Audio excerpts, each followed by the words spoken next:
Hello friends, welcome to RK tutorial. ఈరోజు మనము 2025 AP డిఎస్సీలో వచ్చినటువంటి హెచ్జిటి పేపర్లో వచ్చినటువంటి మ్యాథ్స్ క్వశ్చన్ కాన్సెప్ట్ చూద్దాం మనము. మరి ముందు క్వశ్చన్ చూద్దాము. ఫస్ట్ క్వశ్చన్ ఏముందంటే అంకెలను పునరావృతం చేయకుండా 4 1 7 6 4 1 7 6 అనేటువంటి అంకెలతో ఏర్పడే 4 అంకెల అతిపెద్ద అతి చిన్న సంఖ్యల మధ్య భేదం ఎంత అన్నాడు ఇక్కడ. మరి చూడండి, మనకి ఇచ్చినటువంటి అంకెలు ఏమో ఇక్కడ 4 1 7 6 అనమాట. మరి దీంతో ఏర్పడే అతి పెద్ద సంఖ్య ఏమైతే చెప్పండి. ఫస్ట్ ఏం చేస్తాం మనము, పెద్ద దాంతో ప్రారంభిస్తాం మనము. కాబట్టి దీంతో ఏర్పడే పెద్ద 4 అంకెల సంఖ్య ఏమవుతుందంటే 7641. అతి చిన్న సంఖ్య ఏంది ఇక్కడ. సో దీన్ని రివర్స్ రాస్తాం మనం, 1467. ఇవి అతి పెద్ద సంఖ్య, అతి చిన్న సంఖ్య. వీటి మధ్య భేదం అంటే చేస్తాం మనం, తీసేస్తాం. కాబట్టి మైనస్ చేస్తే వచ్చేదే ఆన్సర్ అనమాట. మరి తీసేసి ఏమొస్తుంది చెప్పండి. ఇక్కడ 11 7 పోతే 4, 3 3 6లో పోతే 7, ఇక్కడ తర్వాత 5లో 4 పోతే 1, తర్వాత 7 1 పోతే 6. కాబట్టి మనకు వచ్చే ఆన్సర్ ఏంటంటే 6174. ఇది మనకు వచ్చేటువంటి ఆన్సర్ అనమాట. తర్వాత రెండో క్వశ్చన్ చూస్తే, రెండో క్వశ్చన్ ఏముందంటే 49, 91, 112 గాసాబా ఎంత అన్నాడు ఇక్కడ. 49, 91, 112 గాసాబా ఎంత అన్నాడు. దీన్ని మనం రెండు రకాలుగా చేయొచ్చు మనము.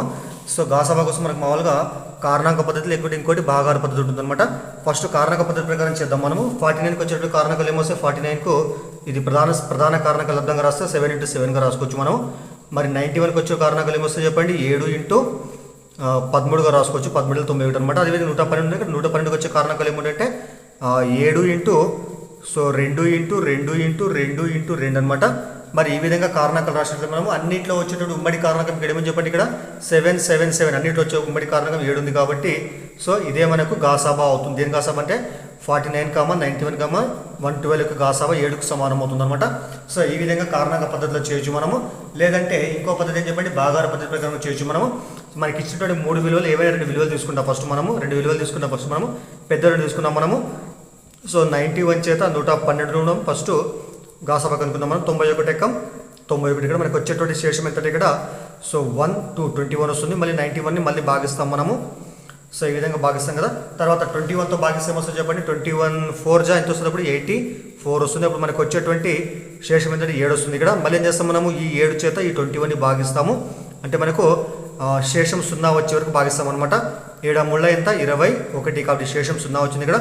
మరి శేషం ఎప్పుడైతే 0 వస్తుందో అప్పుడు మన చివరిగా భాగించేటువంటి విలువ ఏదైతే ఉంటుందో అదే మనకు గాసాబా అవుతుంది అనమాట. మరి ఈ గాసాబా ఏంది ఇక్కడ 91 112 గాసాబా అనమాట ఇది. మరి మనకు ఉన్నటువంటి మరో సంఖ్య ఏముంది ఇక్కడ 49. కాబట్టి నెక్స్ట్ ఏం చేస్తామంటే మనం వచ్చినటువంటి గాసాబా చేత మరో సంఖ్యను కూడా మళ్ళీ మనం దానికి గాసాబా కనుక్కుంటాం మనము. డైరెక్ట్ పోతుంది ఇక్కడ 7 49 శేషం 0 వచ్చింది. కాబట్టి సో దీన్ని కూడా భాగిస్తే మనకు వచ్చే శేషం 0. కాబట్టి చివరిగా ఏదైతే భాగించగా మిగులుతుందో మనకు విభాజకము, అదే మనకు గాసాబా అవుతుంది. కాబట్టి గాసాబా ఏంటంటే మనకు 7కు సమానం అవుతుంది. ఈ విధంగా చేయొచ్చు. లేకపోతే మనము కారణాంక పద్ధతి ప్రకారం కూడా మనము గాసాబాను కనుక్కోవచ్చు అనమాట మనం. తర్వాత మూడో క్వశ్చన్ చూద్దాం. మూడో క్వశ్చన్ ఏముందంటే ఒక ట్యాంకు నింపుటకు ఒకే వ్యాసార్థం గల 6 పైపులకు 1 గంట 20 నిమిషాల సమయం పడితే అదే రకమైనటువంటి 5 పైపులకు పట్టేటువంటి కాలం ఎంత అని ఇక్కడ.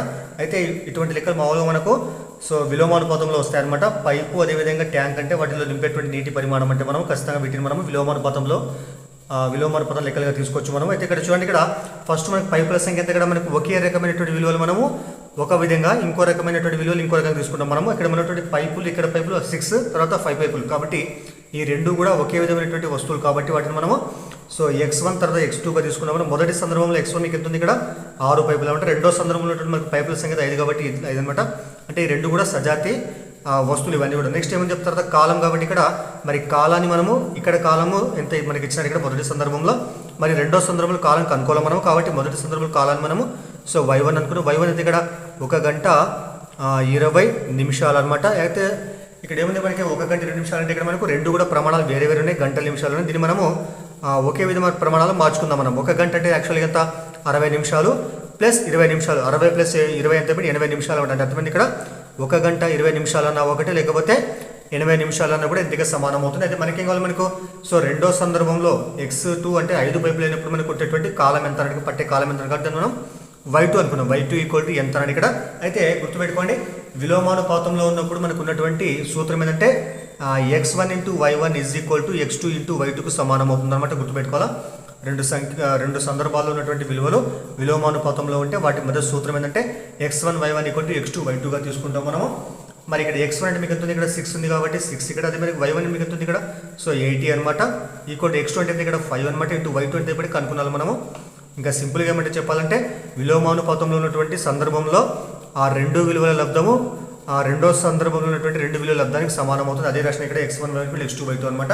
ఇలా కూడా చేయొచ్చు మనం. తర్వాత మనకి y2 ఇక్కడ ఏం చేస్తుంది, 5 గుణిస్తే ఉంది, తొలగిస్తే ఏం చేసి భాగిస్తుంది కాబట్టి 6 × 80/5 అనమాట. ఇప్పుడు ఎంత ఇక్కడ y2కి సమానం అవుతుంది. క్యాన్సిల్ చేద్దాం మనము. సో 5 × 5 5 × 5 ఇక్కడ మనకి ఎంత 3 ఉంటుంది, ఇక్కడ 3 + 0 30 అవుతుంది. 5 × 6 30 కాబట్టి 16 6 ఎంత ఇక్కడ 16 6 96 కాబట్టి మనకు వచ్చేటువంటి y2 విలువ ఎంతంటే 96కు సమానం అవుతుంది. 96 నిమిషాలు అనమాట. దీని గంటలో మార్క్స్ ఏమొస్తుంది ఇక్కడ, ఈ 96లో మనకు 60 నిమిషాలు తీసేసి ఏమవుతుంది, 1 గంట అవుతుంది. ఇక్కడ 1 గంట ప్లస్ ఇంకా ఎన్ని నిమిషాలు ఉంటాయి, ఇక్కడ 36 నిమిషాలు ఉంటాయి. కాబట్టి 5 పైపులు అదే ట్యాంకు నింపడానికి పట్టేటువంటి కాలం ఏంటంటే 1 గంట 36 నిమిషాలకు సమానం అవుతుంది అనమాట. తర్వాత 4th ప్రాబ్లం చూద్దాం. 4th ఏముందంటే 50లో 28%, 50లో 28%, ఇక్కడ 50లో 28%, అదేవిధంగా 20లో 42%, అదేవిధంగా 40లో 39% ఈజ్ ఈక్వల్ టు 200లో x% అనమాట. అయితే x కు విలువ ఎంత అంటే ఇక్కడ చూడండి, ఇక్కడ 50లో 28%, 20లో 42%, అదేవిధంగా 40లో 39%. వీటి మొత్తం అనేటువంటిది అంటే మొత్తం అంటే ఇక్కడ ప్లస్ అనమాట. ఈ మొత్తం కూడితే వచ్చే విలువ ఏమైతే చెప్పండి, 200లో x% సమానం అవుతుంది అనమాట. అయితే x విలువ ఎంత అంటే ఇక్కడ, అయితే మీకు తెలిసింది ఇక్కడ 50లో 28% ఏం చేస్తాం మనము, 50లో 28% మనం సింపుల్గా 50 × 28% అంటే యాక్చువల్గా అర్థమైంది 28/100 రాసుకోవచ్చు మనము. అంటే ఈ మొత్తం విలువ మనకి ఎంత వస్తుంది, 50 × 28% అంటే అర్థమైంది 28/100 అనమాట. ప్లస్ తర్వాత ప్లస్ రాసుకున్న 20లో 42% ఏం చేస్తాం మనము, 20 × 42/100గా రాసుకుంటాం మనం. అది నెక్స్ట్ ఏమని చెప్పండి, ఇక్కడ 40లో 13% కాబట్టి 40 × 39/100 అనమాట. ఈక్వల్ ఎంత చెప్పండి ఇక్కడ, సో 200లో x% అంటే అర్థమైంది 200 × x/100 రాసుకుంటాం మనం. చూడండి ఇక్కడ ఉన్నటువంటి అన్ని విలువల మధ్య ప్లస్ ఉంది ఇక్కడ, కానీ ఇక్కడ అన్నిటికీ కూడా హారాలు సేమ్ ఉన్నాయి. ఇక్కడ హారాలు సేమ్ ఉంటే ఏం చేస్తాం మనము, అన్నిటికీ కూడా హారాలు మనం సమానంగా ఇక్కడ 100గా రాసుకుంటాం మనం. మొత్తానికి హారం సేమ్ రాసుకోవచ్చు మనం. ఇక్కడ ఏముంది, ఇక్కడ 50 × 28 ప్లస్ ఎంత ఇక్కడ 20 × 42 ప్లస్ ఎంత ఇక్కడ 40 × 39 అనమాట. ఈక్వల్ ఎంత ఇక్కడ, సో 200 × x 200x అనమాట. బై ఎంత ఇక్కడ 100 అనమాట. మరి ఇరువైపులా హారాలు సేమ్ అంటే క్యాన్సిల్ చేసుకోవచ్చు, మనం క్యాన్సిల్ చేస్తుంది ఇక్కడ. సో నెక్స్ట్ తర్వాత ఏమైనా ఇక్కడ 50 20 40 ఇక్కడ ఈ అన్నిటితో మనకి 50 20 40 మనకు 10 ఉమ్మడి కారణకం వాటి కాబట్టి 10 కామన్ తీస్తున్నాను ఇక్కడ. మరి 10 కామన్ తీసిన లోపల ఏమంటుంది ఇక్కడ 5 × 5 10 50 కాబట్టి 5 ఉంటుంది, 20 ఉంటుంది ఇక్కడ. మళ్ళీ 20 నుంచి 10 బయటకు వస్తే ఏముంటుంది ఇక్కడ 2 ఉంటుంది ఇక్కడ, 2 × 42 ప్లస్ అదేవిధంగా 40లో 10 బయటకు వస్తే 4 ఉంటుంది, గుణించాలి కాబట్టి ఇక్కడ మనం × 39 ఈక్వల్ ఎంత చెప్పండి ఇక్కడ 200x అనమాట. మరి చూడండి ఈ 10 ఇంటూ ఇక్కడ ఇంటూ అనమాట, ఇక్కడ ఇంటూ తీసుకున్నాం. 28 5 ఎంత వస్తుంది మనకి 140 ప్లస్ 42 2 84 ప్లస్ నెక్స్ట్ 39 4 156 అనమాట. ఈక్వల్ ఎంత ఇక్కడ 200xకి ఈక్వల్ అవుతుంది. మరి చూడండి 10 ఇంటూ ఈ మొత్తం కూడితే మనకు వచ్చే విలువ 380 వస్తుంది. మరి 200 ఇక్కడ గుణించి వదిలికొస్తే భాగిస్తుంది కాబట్టి బై 200 రాసుకోవచ్చు. ఈక్వల్ ఇక్కడ మనకి x ఉంటుంది, అలాగే ఇక్కడ x అలాగే ఉంటుంది. దీన్ని 200 గుణిస్తుంది కాబట్టి వదిలికొస్తే భాగిస్తుంది కాబట్టి ఇక్కడ 10 ఇంటూ ఈ మొత్తం 380 ఇది బై 200 అనమాట. ఇక్కడ చూడండి ఒక జీరో ఇంకో జీరో క్యాన్సిల్. నెక్స్ట్ ఏముంది ఇక్కడ, సో 1 × 38/2 అనమాట. క్యాన్సిల్ చేస్తే ఏమొస్తుంది 2 × 2 సో 2 × 2 ఇక్కడ మనకి 1 ఉంటుంది, 1 × 8 వస్తుంది 18 అవుతుంది, 2 × 9 18 కాబట్టి మనకు వచ్చేటువంటి x విలువ మనకి ఎంతంటే 19కి సమానం కావడము జరుగుతుంది అనమాట. తర్వాత 5వ క్వశ్చన్ చూద్దాము. 5వ క్వశ్చన్ ఏముందంటే ఏబిసిడి సమచతుర్భుజంలో AB = 5 సెంటీమీటర్లు మరియు యాంగిల్ A = 60 డిగ్రీలు అయితే కర్ణం BD యొక్క విలువ ఎంత? ఇక్కడ చూడండి, ఇక్కడ మరి సమచతుర్భుజం అంటే అర్థం రాంబస్ అనమాట. సమచతుర్భుజం రాంబస్ అనమాట.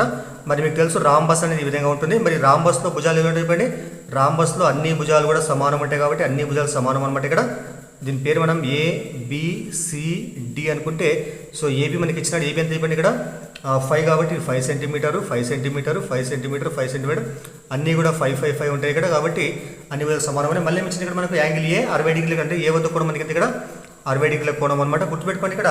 సో రాంబస్లో ఉన్నటువంటి రాంబస్లో ఉన్నటువంటి ఆపోజిట్ యాంగిల్స్ ఈక్వల్ ఉంటాయి. ఇక్కడ 60 ఉంది, ఇక్కడ 60 ఉంటాయి. ఇప్పుడు మనకి C వద్ద కోణం ఇక్కడ కూడా మనకు 60 డిగ్రీల కోణం ఉంటుంది అనమాట. మరి పక్కలో ఉండే కోణాలు ఏమంటే ఇక్కడ రెండు పూర్తి 180 కావాలి కాబట్టి ఇక్కడ కోణం ఎంత మనకి ఇక్కడ సో 120 ఉంటుంది. ఇక్కడ కూడా మనకు ఎంత ఉంటుంది, ఇక్కడ కూడా సో 120 ఉంటుంది. గుర్తుపెట్టుకోవాలా. ఇక్కడ 60 అయితే ఇక్కడ 60, ఇక్కడ 120, ఇక్కడ ఎంత ఇప్పుడు 60 + 120 180 కాబట్టి ఇక్కడ 120, ఇక్కడ కూడా 120 అనమాట. మరి 120 గుర్తుపెట్టుకోండి. ఇక్కడ నెక్స్ట్ ఏం చేయాలంటే ఇక్కడ మనము మరి చూడండి ఇక్కడ ఇంకోటి ఇందులో మనం ఒక కర్ణం గీసినట్లయితే ఇది కర్ణం కాబట్టి బీడి చూడండి ఇక్కడ. సో బీడి కర్ణం అనమాట. ఈ కర్ణం అనేటువంటిది ఇక్కడ ఉన్నటువంటి కోణం ఎంత 120 కాబట్టి ఇక్కడ 120 ఇక్కడ 120 కాబట్టి కర్ణం ఏం చేస్తుంది ఎప్పుడు గుర్తుపెట్టుకో, రాంబస్లో కర్ణము కోణాన్ని సమద్విఖండనం చేస్తుంది. అంటే అర్థమైంది ఇక్కడ కోణం మొత్తం మనకు 120 ఉన్నట్లయితే ఈ ప్రాంతంలో మాత్రమే కోణం ఎంత ఇక్కడ 60 ఉంటుంది ఇక్కడ. సో ఈ ప్రాంతంలో కోణం ఎంత ఇక్కడ మనకి 60 ఉంటుంది, అవతల 60 అవతల 60 అనమాట, 60 ఉంటుంది ఇక్కడ. మరి మనకే కావాలి మనకు బీడీ కర్ణం కావాలి కాబట్టి చూడండి ఇక్కడ మరి మనం త్రిభుజం ఏబిడి తీసుకుంటే త్రిభుజము ఏబిడి కాడికే తీసుకుంటే మనం త్రిభుజం ఏబిడిలో మరి ఇక్కడ ఏ వద్ద కోణం ఎంత ఇక్కడ 60 డిగ్రీలు ఉంది, మరి బి వద్ద కోణం ఇక్కడ ఎంత చెప్పండి లోపల ఇక్కడ మనకు 60 డిగ్రీలు ఉంటుంది, ఇక్కడ కూడా డి వద్ద కోణం ఎంత ఇక్కడ 60 డిగ్రీలు, మొత్తం 120. ఈ కర్ణం ఏం చేసింది చెప్పండి, దీన్ని ఇక్కడ రెండు సమాన భాగాలు చేస్తాయి కాబట్టి ఇక్కడ కోణం ఎంత 60 ఇక్కడ 60 కాబట్టి ఇక్కడ ఆల్రెడీ ఎంత ఉంది 60 ఉంది కాబట్టి 60 60 60. మరి త్రిభుజంలో 3 కోణాలు సమానం ఉంటే ఏమంటుందని సమబాహు త్రిభుజం అని అంటారు. సమబాహు త్రిభుజం అని అంటారు. మరి మీకు తెలుసు సమబాహు త్రిభుజంలో భుజాలు ఎలా ఉంటాయి చెప్పండి, కోణాలన్నీ సమానం ఉంటాయి, 60 60 60 ఉంటాయి. అదేవిధంగా భుజాలన్నీ సమానం ఉంటాయి కాబట్టి అప్పుడు ఏమైతే చెప్పండి AB is equal to AD is equal to ఏం కావాలి ఆటోమేటిక్గా అప్పుడు సో బీడీకి సమానం కావాలి. మరి యాక్చువల్గా బీడీ అంటే అర్థమైంది ఇక్కడ కర్ణం కాబట్టి దాని విలువ కూడా మనకి ఎంత ఉండాలి చెప్పండి, ఏబీ ఈక్వల్ 5 కాబట్టి ఏడి ఈక్వల్ 5 కాబట్టి సో ఆటోమేటిక్గా బీడీ కూడా మనకు 5 సెంటీమీటర్స్ ఉండాలి. కాబట్టి ఇక్కడ కర్ణం యొక్క పొడవు మనకి ఎంతంటే బీడీ ఈక్వల్ మనకు 5 సెంటీమీటర్లకు సమానం కావడము జరుగుతుంది. తర్వాత క్వశ్చన్ చూద్దాం. తర్వాత క్వశ్చన్ ఏంటంటే త్రిభుజం PQRలో angle R equal to angle P plus angle Q. మరి PQ ఈక్వల్ 25 సెంటీమీటర్లు మరి PR ఈక్వల్ 24 సెంటీమీటర్ అయితే PR మైనస్ QR యొక్క విలువ ఎంత అని ఇక్కడ అంటే చూడండి ఒక త్రిభుజంలో ఒక కోణము మిగతా 2 కోణాల మొత్తానికి సమానమైంది అంటే అర్థమైంది ఇక్కడ ఒక కోణము మిగతా 2 కోణాల మొత్తానికి సమానమైంది కాబట్టి అంటే అర్థమైంది ఇక్కడ ఈ కోణం మనకు 90 డిగ్రీలు ఉంటుంది. సో మిగతా 2 కోణాల మొత్తం కూడా మనకు 90కి సమానం అవుతుంది. ఎప్పుడైనా గుర్తుపెట్టుకోండి ఒక కోణము 2 కోణాల మొత్తానికి సమానం అయితే అప్పుడు ఏమైతే ఆటోమేటిక్గా పెద్ద కోణం మనకు 90 డిగ్రీలు అయితే మిగతా కోణాల మొత్తం 90కి సమానం అవుతుంది అనమాట. కాబట్టి సో మనం ఇక్కడ 45 తీసుకోవచ్చు, 60 30 తీసుకోవచ్చు, ఏమో తీసుకోవచ్చు ఇక్కడ మనం. కాబట్టి వీటి మొత్తం ఎంత కావాలి 90కి సమానం కావాలి, కానీ ఇక్కడ 50 తీసుకునే సమానం అయితే కాదు ఇక్కడ యాక్చువల్. కాబట్టి ఖచ్చితంగా మనకు 90 డిగ్రీలే ఉంటుంది ఇక్కడ. కాబట్టి మనకి ఏర్పడే త్రిభుజం ఏంటి ఇక్కడ మనకు లంబకోణ త్రిభుజము. మరి ఆర్ అంటే ఇక్కడ తీసుకోవాలి, ఎందుకోసం ఇక్కడ మనకు ఆరు వద్ద కోణము 90 డిగ్రీలు కాబట్టి ఇక్కడ ఆరు తీసుకుంటాం మనము. నెక్స్ట్ ఏముంది PQ అనమాట. మన లెక్క ప్రకారం మనకి ఏమి ఇచ్చినా చెప్పండి ఇక్కడ PQ అంత ఇక్కడ 25 సెంటీమీటర్స్ అనమాట. మరి PR అంత ఇక్కడ మనకు సో 24 సెంటీమీటర్స్ అనమాట. మరి మిగతా RQ కనుక్కుంటాం దేని ప్రకారం చెప్పండి మనం పైథాగరస్ సిద్ధాంతం ప్రకారం కనుక్కుంటాం మనము. ఏం చెప్పండి కర్ణం యొక్క వర్గము మిగిలిన 2 భుజాల వర్గాల మొత్తానికి సమానం కాబట్టి అంటే అర్థమైంది PQ square is equal to PR square plus RQ square అనమాట. మరి PQ అంటే మీకు ఎంత 25 కాబట్టి 25 స్క్వేర్ ఈక్వల్ ఎంత ఇక్కడ మనకు 24 స్క్వేర్ ప్లస్ QR స్క్వేర్ రాస్తామని ఇది ఎంత వస్తుంది 625 యూతల కోసం మైనస్ అది మైనస్ ఎంత ఇక్కడ 576 అనమాట. ఇక్కడ మనకు QR స్క్వేర్ అవుతుంది ఇక్కడ మధ్య విలువ ఎంత మనకు 49 వస్తుంది ఈక్వల్ ఎంత ఇక్కడ QR స్క్వేర్ అనమాట. అప్పుడు QR ఎంత అంటే మనకు 7కి సమానం అవుతుంది. ఇంకా మీకు తెలిసిందని కూడా ఇక్కడ సూక్ష్మీకరణ చేస్తే మరి QR మనకి ఎంత వచ్చింది 7 కాబట్టి ఈ విలువ ఎంత 7 అనమాట ఇక్కడ. కానీ మనకి అడిగింది ఏమని చెప్పండి ఇక్కడ PR మైనస్ QR మరి PR అంటే మీకు ఎంత 24 కాబట్టి 24 మైనస్ QR మీకు ఎంత 7 వచ్చింది ఇక్కడ 7. మరి 24 మైనస్ 7 ఎంత చెప్పండి ఎంత వస్తుంది మనకు 17. కాబట్టి మనకు వచ్చేటువంటి ఆన్సర్ ఏంటంటే 17 సెంటీమీటర్లు. అంటే వీటి మధ్య తేడా మనకి ఎంత ఇక్కడ మనకు 17 సెంటీమీటర్లకు సమానం కావడం జరుగుతుంది అనమాట. తర్వాత క్వశ్చన్ చూద్దాం. 7th క్వశ్చన్ ఏమంటే ఒక కోణం యొక్క పూరక కోణము దాని సంపూరక కోణంలో 20% సమానం అయితే ఆ కోణం ఎంత అని ఇక్కడ చూడండి. ఇక్కడ ఒక కోణం యొక్క పూరక కోణము మరియు అదే కోణం యొక్క సంపూరక కోణం ఉంటుంది ఇక్కడ 25% అనమాట. అయితే సమానం అయితే ఆ యొక్క కోణం ఎంత అంటే చూడండి ఇక్కడ మరి మీకు తెలియాలి పూరక కోణాలు అంటే ఏంటి 2 కోణాల మొత్తము 90 డిగ్రీలు అయితే ఆ కోణాలు ఏమంటారు పూరక కోణాలు అంటారు అనమాట. సో 2 కోణాల మొత్తం 90 అయితే వాటిని ఏమంటారు పూరక కోణాలు అంటారు. అదే సంపూరక కోణాలు అంటే ఏంటి 2 కోణాల మొత్తం 180 అయితే ఆ కోణాలు ఏమంటారు సంపూరక కోణాలు అంటారు అనమాట. మరి మనకు కావాల్సిన కోణం X అనుకుందాం మనము. మరి X కోణానికి పూరక కోణం ఏమవుతుంది అప్పుడు సో 90 మైనస్ X గుర్తుపెట్టుకోవాలా. ఒక కోణం యొక్క పూరక కోణం ఎంత అంటే 90 మైనస్ X గా తీసుకుంటాం. ఎందుకంటే ఫర్ ఎగ్జాంపుల్ మనం X కూడా మనం ఫర్ ఎగ్జాంపుల్ 30 తీసుకున్నాం అనుకోండి అప్పుడు ఏం కావాలి మనకి ఈ కోణం ఎంత కావాలా 90 మైనస్ 30 ఎంత వస్తుంది 60 వస్తుంది అంట. కాబట్టి ఈ విధంగా తీసుకుంటాం మనము.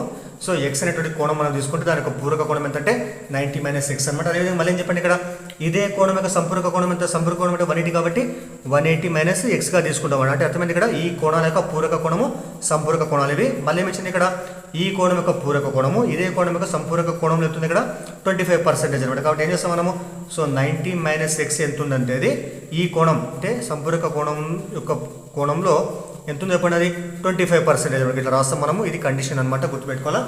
సో ఈ కోణం యొక్క పూరక కోణము ఈ కోణం ఇదే కోణం యొక్క సంపూరక కోణం ఎంత ఉంది 25%, అంటే దీనిలో 25% దీనికి సమానం కాబట్టి ఇక్కడ రాష్ట్రం ఇక్కడ మరి 90 మైనస్ ఎక్స్ ఈక్వల్ టు ఇక్కడ 180 మైనస్ ఎక్స్ ఇంటూ 25% యాక్చువల్గా అర్థమైంది ఇక్కడ 25/100 రాసుకుంటాం మనము. మరి క్యాన్సల్ చేస్తే 25 ఎక్కం 25 4 అనమాట. ఇక్కడ మరి ఇక్కడ 1/4 ఉంది. ఇక్కడ ఈ 4తో ఇక్కడ అడ్డగుణకం చేస్తే ఏమొస్తుంది ఇక్కడ 90 ఇంటూ 4 4 ఇంటూ 90 ఎంత 94 360 మైనస్ 4 ఇంటూ ఎక్స్ ఎంత 4x అనమాట. ఇక్కడ ఏమంటే చెప్పినప్పుడు 180 మైనస్ ఎక్స్ ఉంటుంది అనమాట. ఇక్కడ ఈ విధంగా రాస్తాం మనం. తర్వాత మరి చూడండి ఇక్కడ ఈ 360 అలాగే ఉంటుంది. ఇక్కడ ఈ 180 వదుల కోసం అవుతుంది మైనస్ 180 అవుతుంది. ఈ మైనస్ 4x అవతల పోతే ఏమవుతుంది ప్లస్ 4x అవుతుంది. తర్వాత మైనస్ ఎక్స్ అలాగే ఉంటుంది. ఇక్కడ మరి 360 మైనస్ 180 అంటే 180 ఉంటుంది. ఇక్కడ అక్కడ ఏమంటుంది చెప్పండి ఇక్కడ 4x మైనస్ ఎక్స్ అంటే 3x కాబట్టి ఈ 3 వదుల కోసం భాగిస్తుంది కాబట్టి 180/3 ఈక్వల్ టు ఎక్స్ అనమాట.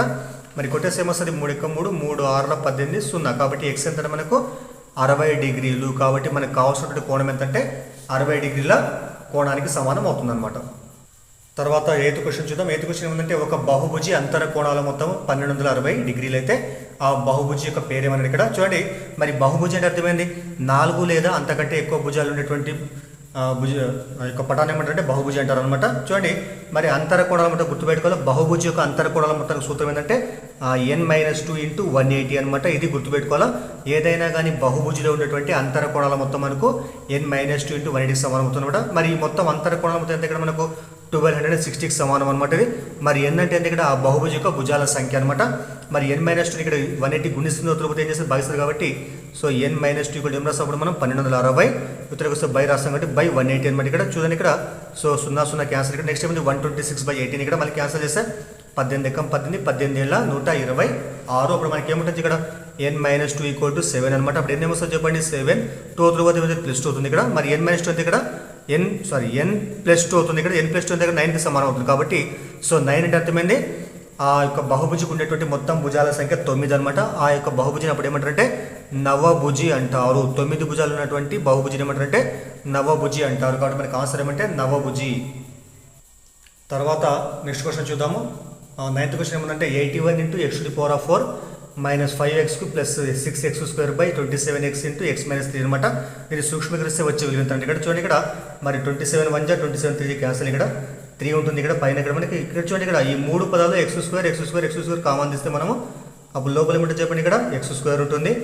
మైనస్ 5x³ నుంచి ఒక x² బయటకు వస్తుంది. లోపల ఒక x ఉంటుంది. ఇక్కడ x³ నుంచి x² బయటకు వస్తుంది. లోపల x ఉంటుంది. ప్లస్ ఏముంది ఇక్కడ x² బయటకు వచ్చింది కాబట్టి లోపల 6 మాత్రమే ఉంటుంది. ఇక్కడ బయట ఇక్కడ x ఇంటూ తర్వాత x - 3 అనమాట.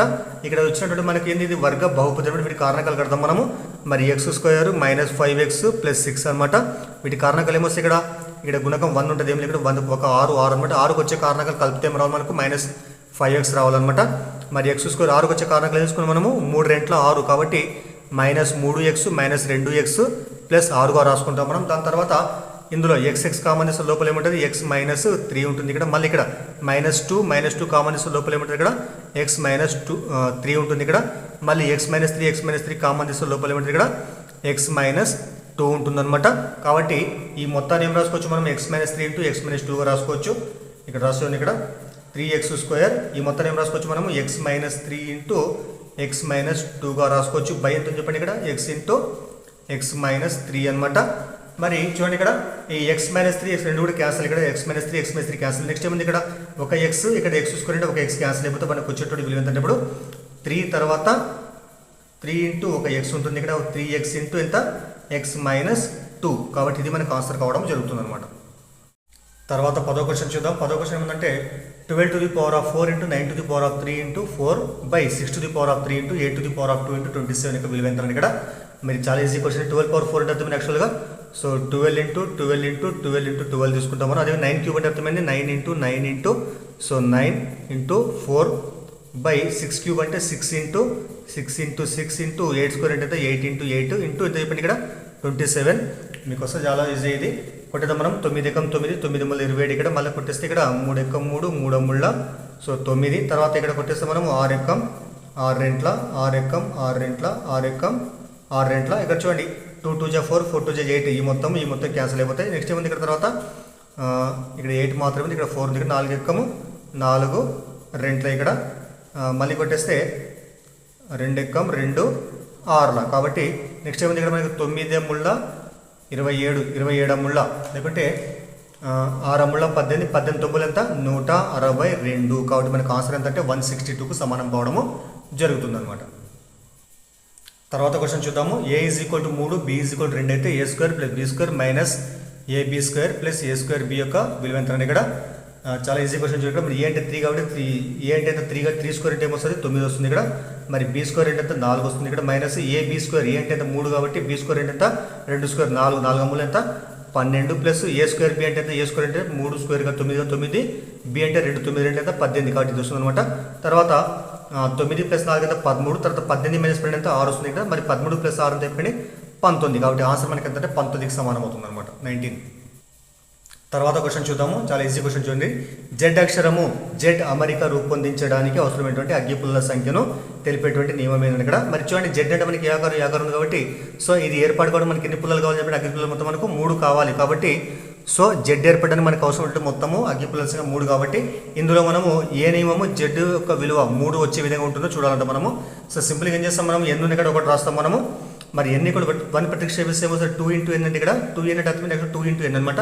మరి 2 × n అంటే 1 తీసుకుంటే ఏమొస్తుంది 2 1 2 కాబట్టి మనకి 3 కావాలి 2 వచ్చింది కాబట్టి ఇది కాదనమాట, ఇది కాదు. మరి 3n సో 3 × 1 3 ఎక్క 3 కాబట్టి మనకి ఆన్సర్ అవుతుంది అనమాట. నెక్స్ట్ ఏమో చెప్పిన తర్వాత 3n + 1 కాబట్టి 3n అంటే మనకి ఎంత 3 వచ్చింది కాబట్టి 3 + 1 ఎంత 4 కాబట్టి ఇది కూడా మనకి ఆన్సర్ కాదు. మరి n అంటే ఎంత 1 కాబట్టి 1 + 1 ఎంత 2 అనమాట. 1 + 1 2, 2 3 = 6 ఇది కూడా మనకి ఆన్సర్ కాదు. కాబట్టి మనకి ఆన్సర్ ఏమంటే సెకండ్ 3n ఆన్సర్ కావడం జరుగుతుంది అనమాట. ఇది మనకి కాన్సెప్ట్ నియమం అనమాట. తర్వాత 13వ క్వశ్చన్ చూద్దాం. 13వ క్వశ్చన్ ఏమంటే సోపాన రేఖ చిత్రం నందు దీర్ఘ చతురస్రాల పొడవులు సూచించేది ఇక్కడ. దీనికి ఆన్సర్ సింపుల్గా ఏమంటే సోపాన రేఖ చిత్రం అంటే మీకు తెలుసు కమ్మి చిత్రాలు మనకి ఈ విధంగా ఉంటాయి అనమాట. వీటిని సోపాన రేఖ చిత్రాలు అని అంటారు మామూలుగా. ఇవి సోపాన రేఖ చిత్రాలు అనమాట. మీకు గీస్తాం ఆల్రెడీ 8th క్లాస్లో ఉంటాయి ఇవి. ఇది x అక్షం y అక్షం వీటి యొక్క పొడవులు అనమాట. ఇవి సో కమ్మిల యొక్క పొడవులు అనమాట ఇవి.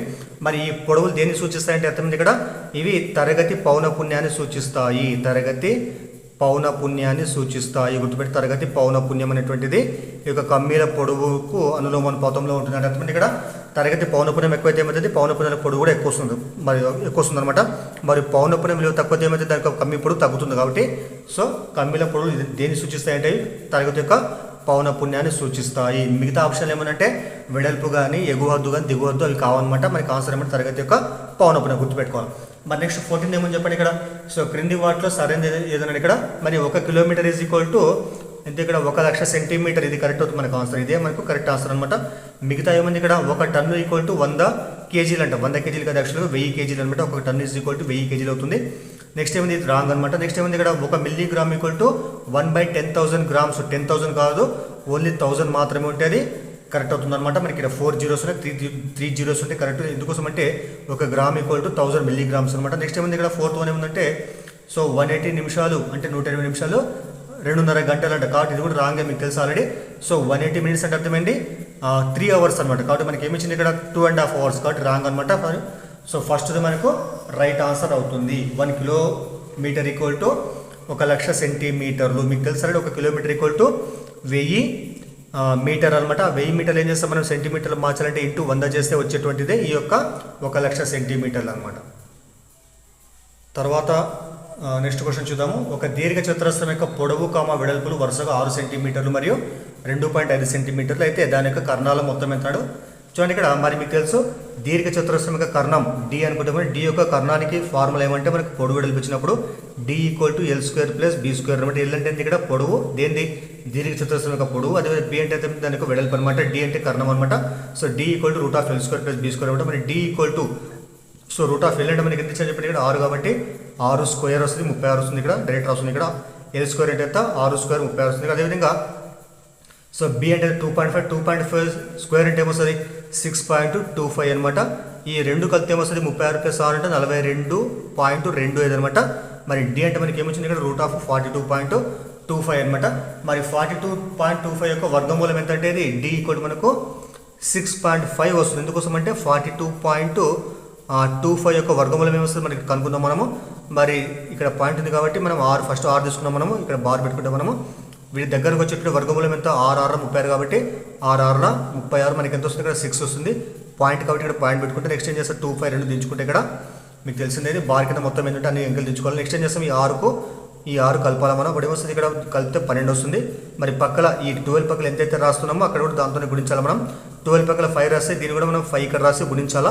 125 5 జా ఎంత వస్తుంది అప్పుడు 625. శేషం 0 కాబట్టి మనకు వచ్చేటువంటి వర్గమూలం ఏంటంటే 6.5. కాబట్టి డి ఎంతంటే 6.5 అనమాట. మరి మనకేమొచ్చింది ఇక్కడ కర్ణాల మొత్తము ఎంత మళ్ళీ చెప్పండి. దీర్ఘ చతురస్రంలో ఎన్ని కర్ణాలు ఉంటాయి? మొత్తం 2 కర్ణాలు ఉంటాయి అనమాట. 2 కర్ణాల మొత్తం ఏంటంటే డి ప్లస్ డి, 2 కర్ణాలు సమానం ఉంటాయి కాబట్టి 6.5 ప్లస్ 6.5 మొత్తం ఎంతంటే 13.0 అంటే అర్థమైంది ఇక్కడ 13కు సమానం అవుతుంది. కాబట్టి 2 కర్ణాల మొత్తం ఎంతంటే దీర్ఘ చతురస్రంలో 13 సెంటీమీటర్లకు సమానమైంది. గుర్తుపెట్టుకోవాలి, దీర్ఘ చతురస్రంలో 2 కర్ణాలు సమానం ఉంటాయి, వాటి పొడవులు సమానం ఉంటాయి. తర్వాత క్వశ్చన్ చూద్దాం. తర్వాత క్వశ్చన్ ఏమందంటే ఒక దీర్ఘ ఘనాకార జలాశయంలోకి నిమిషానికి 30 లీటర్ల నీరు చేరుతుంది. జలాశయం ఘన పరిమాణము 216 ఘనపు మీటర్లు అయితే జలాశయం నిండడానికి పట్టేటువంటి కాలం ఎంత అని ఇక్కడ చూడండి. ఇక్కడ మరోసారి చూద్దాం. దీర్ఘ ఘనాకారం జలాశయంలోకి నిమిషానికి 30 లీటర్ల నీళ్ళు వస్తుందంట. నిమిషానికి 30 లీటర్ల నీరు చేరుతుందంట. మరి జలాశయం మొత్తం ఘన పరిమాణం ఎంత? 216 ఘనపు మీటర్లు ఇచ్చినాడు ఇక్కడ. అయితే జలాశయం నిండడానికి పట్టేటువంటి కాలం ఎంత అని ఇక్కడ చూడండి. ఇక్కడ గంటల్లో ఎంత ఇక్కడ మనకు వచ్చేదేమో లీటర్లో వస్తుంది, కానీ ఘన పరిమాణానికి ఎంత ఇచ్చినట్టు చెప్పండి. ఇక్కడ 216 ఘనపు మీటర్లు అంట. గుర్తుపెట్టుకోవాలి మీరు, ఒక ఘనపు మీటర్ ఎంతకు సమానం అంటే 1000 లీటర్లకు సమానం అవుతుంది. ఒక ఘనపు మీటర్ ఈక్వల్ టు 1000 లీటర్లు అనమాట. మరి కానీ మనకేంది ఇక్కడ జలాశయం యొక్క మొత్తం ఘన పరిమాణం అంటే 216 ఘనపు మీటర్లు కాబట్టి ఒక ఘనపు మీటర్ 1000 లీటర్లు అయితే ఏమవుతుంది? 216 ఘనపు మీటర్లు ఎందుకు సమానం అంటే దీన్ని గుణించాలి. 216 ఇంటూ 1000 చేస్తే అది లీటర్లో మారుతుంది అనమాట. సో గుర్తుపెట్టుకోవాలా, 216 ఘనపు మీటర్లు ఈక్వల్ టు 216 ఇంటూ 1000. దీన్ని మనం 1000తో గుణిస్తే ఏమవుతుంది? అది లీటర్లో మారుతుంది అనమాట. కాబట్టి ఇప్పుడు మనకు వచ్చింది ఏంటంటే 216 పక్కన మనకి ఏమొస్తుంది? ఇక్కడ 3 సున్నాలు వస్తాయి. కాబట్టి ఇది మనకు యాక్చువల్గా దీర్ఘ ఘనాకార జలాశయం యొక్క ఘన పరిమాణం లీటర్లో ఎంతో చెప్పండి. ఇక్కడ 2,16,000 లీటర్లు లేకపోతే 216 ఘనపు మీటర్లు. ఇది గుర్తుపెట్టుకోవాలా. దాని తర్వాత మళ్ళీ ఏమిచ్చింది ఇక్కడ మనకు 30 లీటర్లు నిండడానికి పట్టేటువంటి కాలం ఎంత చెప్పండి? 1 నిమిషం అనమాట. తర్వాత మరి మనకి ఎంత మొత్తం చెప్పండి? 2,16,000 లీటర్లు ఉన్నాయి ఇక్కడ. కాబట్టి ఈ మొత్తం పట్టేటువంటి కాలం ఎంత? ఎక్స్ అనుకుందాం మనం. మనకు వచ్చేటువంటి కాలం నిమిషాలు ఉంటుంది ఇక్కడ. మరి సింపుల్గా ఏం చేస్తుంది? అడ్డగుణకరం చేస్తే ఎక్స్ ఇంటూ ఇది ఇంటుంది అనమాట. మరి ఎక్స్ ఏమొస్తుంది చెప్పండి? ఇక్కడ ఈ 2 గుణించి 2,16,000 బై ఎంత చెప్పండి? ఇక్కడ 30 వస్తుంది అనమాట. మరి క్యాన్సల్ చేస్తే 0 క్యాన్సల్. నెక్స్ట్ క్యాన్సల్ చేద్దాం మనము. 3 × 3 3,21 3 2 6 0 0. అప్పుడు ఎంత మనకంటే 7,200 నిమిషాలు. చూడండి ఇక్కడ జలాశయం నిండడానికి పట్టే మొత్తం కాలం ఎంతంటే 7,200 మినిట్స్. ఇక్కడ నిమిషాలు ఇక్కడ. కానీ మనకేమడిగిన ఇక్కడ గంటల్లో ఎంత అంటే ఏం చేస్తాం మనం? మనము ఎక్స్ ఈక్వల్ టు 7,200 మీకు తెలుసు ఆల్రెడీ. నిమిషాలు గంటల్లో మార్చాలని చేస్తాం మనము. 60 చేత భాగిస్తాం కాబట్టి బై 60 చేస్తాం. ఇక్కడ 0 క్యాన్సల్. ఇక్కడ 6 × 6 ఇక్కడ 6 × 6 1 ఉంటుంది. 1 12 6 2 12 ఇక్కడ 0 ఇక్కడ. కాబట్టి మనకి మొత్తం ఎంతంటే 120 గంటలకు సమానం అవుతుంది. కాబట్టి జలాశయం నిండడానికి పట్టేటువంటి కాలం ఎంతంటే 120 గంటలు లేకపోతే 7,200 నిమిషాలు అనమాట. సో దయచేసి వీడియోని లైక్ చేయండి, అదేవిధంగా ఛానల్ సబ్స్క్రైబ్ చేయండి, మీ ఫ్రెండ్స్కు ఫ్యామిలీ మెంబర్స్ కూడా వీడియోని షేర్ చేయండి. సో మిగతా క్వశ్చన్లకు ఆన్సర్ చూద్దాం ఇప్పుడు మనం. తర్వాత మెథడ్లో వచ్చిన మనకు ఇంపార్టెంట్ క్వశ్చన్ చూద్దాం మనము. మెథడ్లో మనకు వచ్చిన క్వశ్చన్ ఏమందంటే ఎచ్చట లయ కలదో అచ్చట సంఖ్య కలదు. ఎచ్చట లయ కలదు అచ్చట సంఖ్య కలదు అని చెప్పినటువంటి వారు ఎవరంటే పైథాగరస్ అనమాట. అంటే ఈ యొక్క స్టేట్మెంట్ ఇచ్చినటువంటి వ్యక్తి ఎవరంటే పైథాగరస్. అదేవిధంగా సెకండ్ ఏముంది ఇక్కడ గ్రీకులు సంఖ్యావాదానికి పెట్టిన పేరు. గ్రీకులు సంఖ్యావాదం పెట్టిన పేరు ఏమంటే ఆర్థమెటికా అనేటువంటి పేరును గ్రీకులు సంఖ్యావాదానికి పెట్టడం జరిగిందనమాట. సో ఇవి మనకు వచ్చినటువంటి క్వశ్చన్లు అనమాట. డిఎస్సీలో వచ్చిన క్వశ్చన్లు ఇవి. దయచేసి వీడియో లైక్ చేయండి, అదేవిధంగా ఛానల్ సబ్స్క్రైబ్ చేయండి. సో మిగతా పేపర్స్ ఏవైతే వాటి కూడా మనము మిగతా వీడియోలో మళ్ళీ క్వశ్చన్లకు ఆన్సర్ చెప్పుకుందాం మనం. Thank you.